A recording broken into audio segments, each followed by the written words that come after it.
संबंध 24वें 25वें श्लोकों में भगवान ने सांख्य योग के साधकों द्वारा निर्वाण ब्रह्म को प्राप्त करने की बात कही।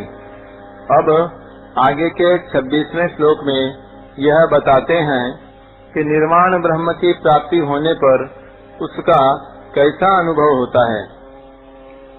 काम क्रोध वियुक्तानां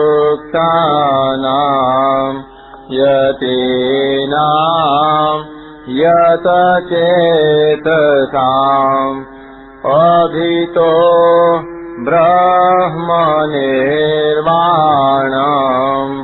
वर्तते विदितात्मनाम्। काम क्रोध से सर्वथा रहित जीते हुए मन वाले और स्वरूप का साक्षात्कार किए हुए सांख्य योगियों के लिए दोनों ओर से शरीर के रहते हुए अथवा शरीर छूटने के बाद निर्वाण ब्रह्म परिपूर्ण है। व्याख्या। काम क्रोध वियुक्तानां यतीनां। भगवान उपर्युक्त पदों से यह स्पष्ट कह रहे हैं कि सिद्ध महापुरुष में काम क्रोध आदि दोषों की गंध भी नहीं रहती। काम क्रोध आदि दोष उत्पत्ति विनाशशील असत पदार्थों के संबंध से उत्पन्न होते हैं, अर्थात शरीर, इंद्रियां, मन, बुद्धि आदि के संबंध से उत्पन्न होते हैं। सिद्ध महापुरुष को उत्पत्ति विनाश रहित सत तत्व में अपनी स्वाभाविक स्थिति का अनुभव हो जाता है। अतः उत्पत्ति विनाशशील असत पदार्थों से उसका संबंध सर्वथा नहीं रहता। उसके अनुभव में अपने कहलाने वाले शरीर, अंतःकरण सहित संपूर्ण संसार के साथ अपने संबंध का सर्वथा अभाव हो जाता है। अतः उसमें काम क्रोध आदि विकार कैसे उत्पन्न हो सकते हैं। यदि काम क्रोध सूक्ष्म रूप से भी हो तो अपने को जीवन मुक्त मान लेना भ्रम ही है। उत्पत्ति विनाशशील वस्तुओं की इच्छा को काम कहते हैं। काम अर्थात कामना अभाव में पैदा होती है। अभाव सदैव असत में रहता है। सत स्वरूप में अभाव है ही नहीं, परंतु जब स्वरूप असत से तादात्म्य कर लेता है तब असत अंश के अभाव को वह अपने में मान लेता है। अपने में अभाव मानने से ही कामना पैदा होती है और कामना पूर्ति में बाधा लगने पर क्रोध आ जाता है।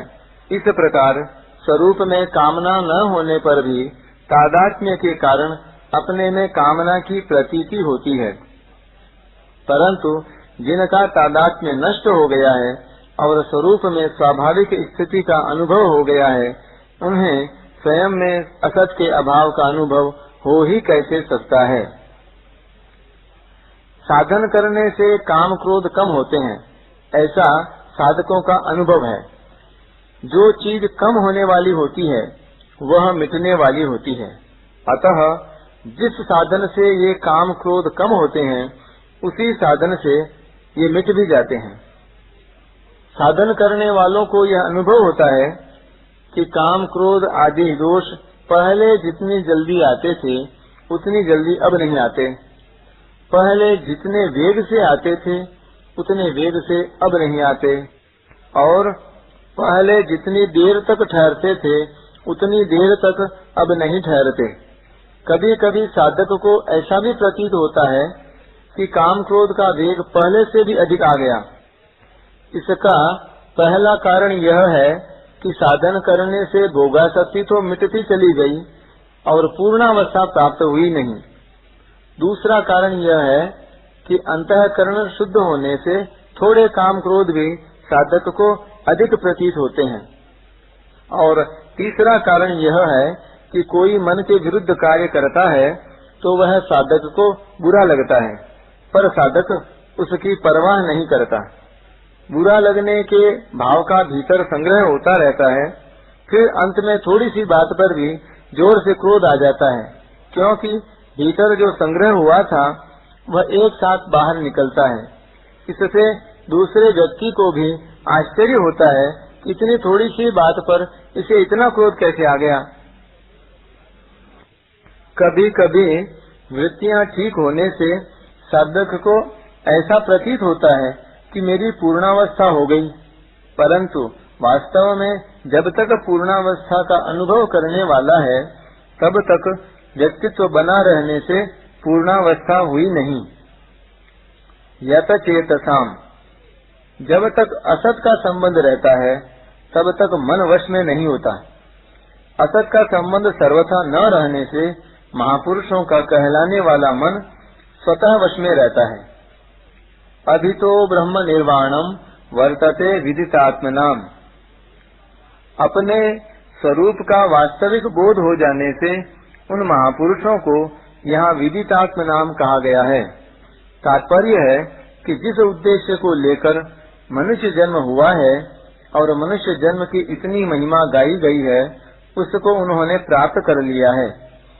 शरीर के रहते हुए अथवा शरीर छूटने के बाद नित्य निरंतर वे महापुरुष शांत ब्रह्म में ही स्थित रहते हैं। जैसे भिन्न भिन्न क्रियाओं को करते समय साधारण मनुष्यों की शरीर में स्थिति की मान्यता निरंतर रहती है, ऐसे ही भिन्न भिन्न क्रियाओं को करते समय उन महापुरुषों की स्थिति निरंतर एक ब्रह्म में ही रहती है। उनकी इस स्वाभाविक स्थिति में कभी थोड़ा भी अंतर नहीं आता, क्योंकि जिस विभाग में क्रियाएं होती हैं उस विभाग से असत से उनका कोई संबंध ही नहीं रहा।